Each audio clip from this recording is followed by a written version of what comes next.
Saludos, bienvenidos a nuestro canal de estadística para adultos, donde vemos diferentes metodologías estadísticas utilizadas en la investigación agropecuaria. En esta oportunidad vamos a ver cómo calcular la heredabilidad con un modelo a una vía de clasificación en data balanceada y desbalanceada usando los métodos ANOVA y REMEL. Recuerden seguirnos en este canal de estadística para adultos YouTube y en las cuentas de Instagram JosejRPG1995 y @vivor.web. Así que vamos allá. Recordemos que la heredabilidad que conocemos como h cuadrado simplemente es un cociente entre la varianza aditiva y la varianza fenotípica. Y la heredabilidad es un parámetro estadístico poblacional que nos indica cuántas de las diferencias observadas en el fenotipo de los animales se pueden heredar o son ocasionados por la varianza aditiva. Esta fórmula es igual cuando usamos un modelo en una vía y estrictamente un modelo toro a esta fórmula 4 veces la varianza entre toros entre la suma de la varianza residual y la varianza entre toros. Recordando que la varianza entre toros es un cuarto de la varianza aditiva y si la multiplicamos por 4 vamos a obtener entonces varianza aditiva. Y esto es igual a multiplicar 4 veces la correlación intraclase. Aquí tenemos el modelo una vía donde I son los datos, mu es el intercepto, ese es el efecto del toro y E es un error residual aleatorio. Vamos a recordar cómo es el cuadrado de una ANOVA en caso balanceado a una vía.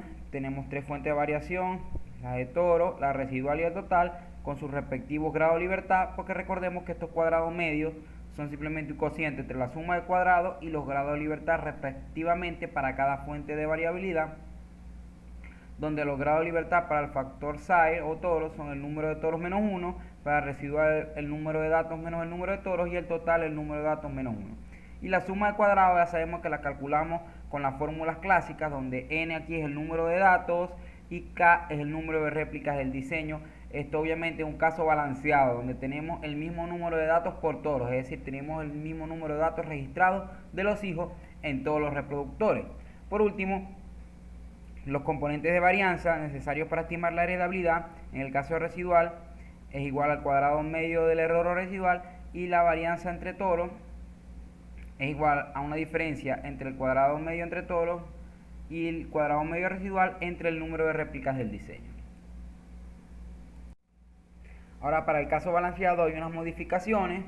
La suma de cuadrado del factor Sair ya no se consigue con la fórmula anterior, sino con esta, donde B es un vector de mínimos cuadrados ordinarios y está traspuesto, multiplicado por el vector del lado derecho de las ecuaciones normales de mínimos cuadrados menos la suma cuadrada de la media. Y el coeficiente K ahora se calcula con esta fórmula, que es 1 entre el número de reproductores menos 1 multiplicado por el número de datos menos esta fracción, donde el denominador es el número de datos y el numerador es la sumatoria de n sub i al cuadrado, es decir, la suma del número de datos que posee cada toro o cada reproductor.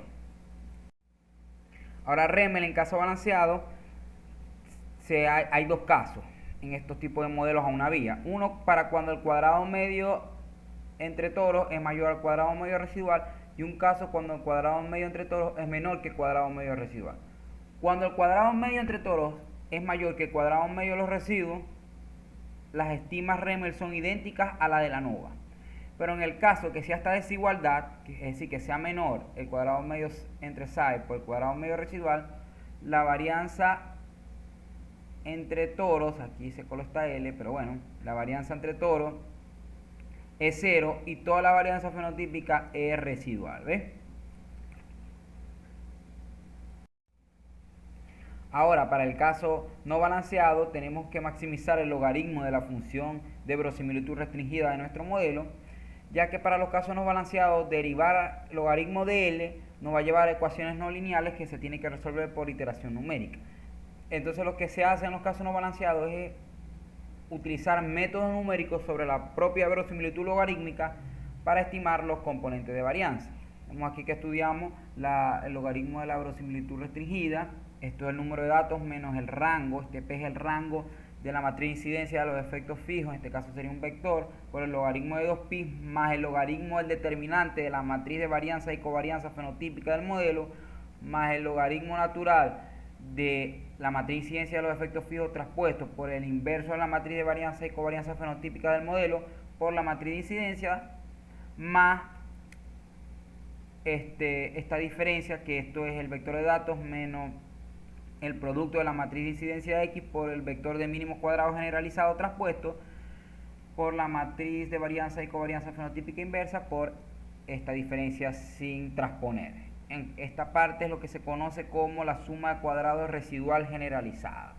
En fin, lo que se tiene que hacer con esta función, que es muy compleja, es maximizarla usando métodos numéricos, Newton-Raphson, puntuación de Fisher, algoritmo de información promedio, también está expectativa maximización, muchos algoritmos, métodos numéricos que se pueden utilizar para encontrar los componentes de varianza maximizando esta función, o lo que es lo mismo, minimizando el menos 2 logaritmo natural de la función de verosimilitud. Se puede o maximizar lo que vemos en pantalla o minimizar el menos 2 logaritmo de la función de verosimilitud restringida, que equivale a los mismos resultados de los componentes de varianza. Aquí vemos un ejemplo donde tenemos dos animales, el animal 1 y el animal 2, y cada uno tiene 4 datos de sus hijos. ¿Ves? Aquí tenemos el animal 1, 2, 3, 4 y 1, 2, 3, 4. Es decir, cada animal tiene registrado 4 datos de sus hijos, por lo tanto esto es un diseño balanceado. Bueno, aquí vemos cómo son las fórmulas. La suma de cuadrado total es la suma de cada dato al cuadrado menos un factor de corrección. Este factor de corrección se compone de la suma de todos los datos al cuadrado entre el número de datos. Y eso me da este valor. Los grados de libertad total son el número de datos menos 1. Cada toro tenía 2 datos de pesaje, cada toro tenía 4 datos de pesaje de sus hijos. Por lo tanto tenemos 8 datos menos 1, 7 grados de libertad. Aquí el cuadrado medio entre reproductores. Esto que tenemos aquí es esto mismo, es decir, esto es el factor de corrección. En el denominador tenemos el número de toros menos 1 y aquí tenemos la suma de los datos al cuadrado de cada toro entre K, donde K es el número de réplicas o el número de datos que tenía cada toro. Resolviendo toda esta aritmética me da este valor. Y por último, el cuadrado medio del error o residual en el denominador tiene el número de datos menos el número de toros. Y aquí tiene una diferencia entre la suma de cuadrados total y la suma de cuadrados entre toros. Esta diferencia se hace la aritmética y me da este valor.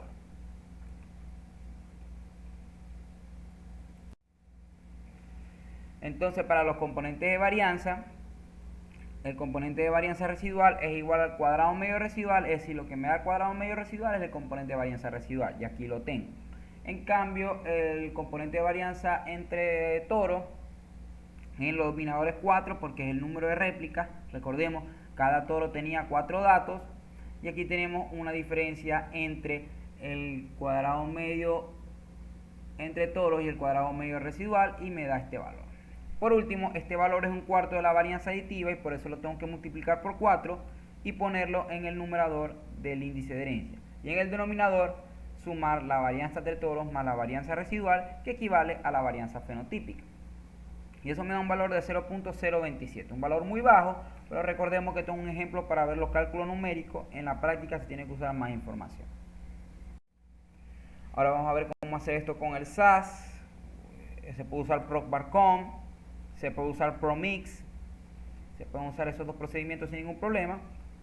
Con tipo 1 le indico al SAS que quiero un ANOVA y con REME le indico que quiero que lo estime por máxima verosimilitud restringida, class porque le estoy indicando que la variable de clasificación es animal, en este caso el toro, y el modelo es los datos igual al único factor aleatorio que tengo, que es el toro. Run que corra y kit que me mande a los resultados. Ahora vemos aquí en ANOVA los resultados idénticos a los que vi manual y vemos aquí los componentes de varianza idénticos a lo que saqué manual, o sea que los resultados están correctos. Y vemos en REMEL unos resultados idénticos a los de ANOVA. ¿Y por qué? Porque recordemos que ANOVA y REMEL van a dar lo mismo siempre que la data sea balanceada y se cumpla la desigualdad de que el cuadrado medio entre toros es mayor al cuadrado medio residual, que es nuestro caso. Ahora vamos a ver cómo es el caso no balanceado.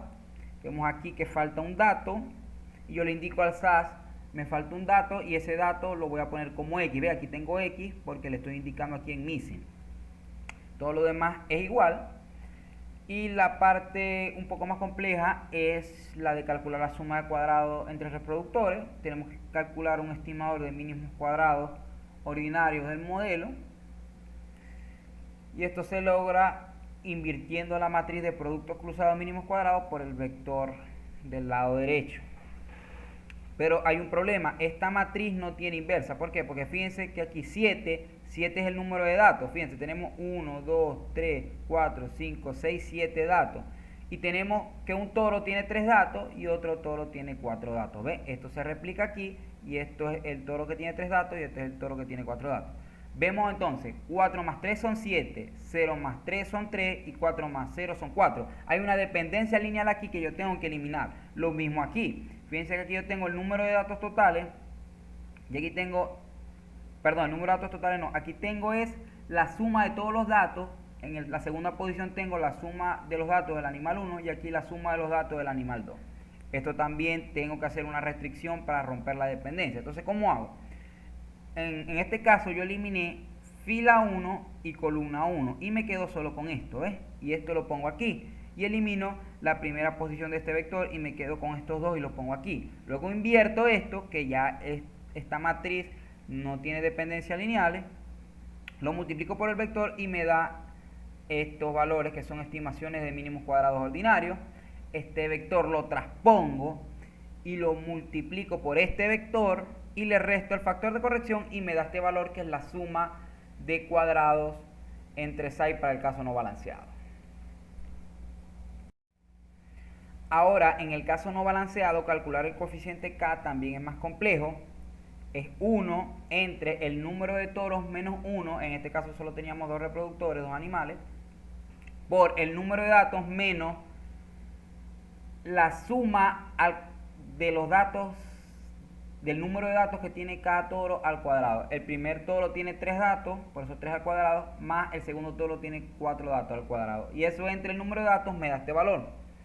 Y esto es igual a lo que me da el SAS. Fíjense, esto es igual a esto. Y por lo tanto, los resultados están correctos. Ahora, el componente de varianza entre reproductores es, como siempre, una diferencia entre cuadrado medio de los toros menos el cuadrado medio residual. Aquí no los vuelvo a calcular, es igual que el procedimiento anterior. Entre K, que K es este que acabo de calcular aquí, que es igual al de aquí. Y eso me da este valor, 368.73. que es igual al que me arroja el SAS.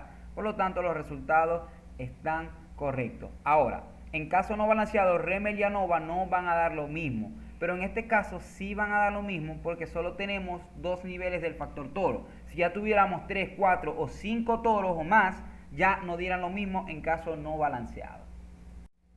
Muchas gracias por ver este video. Recuerde darle like, suscribirse al canal y compartir para más videos. Hasta la próxima y saludos.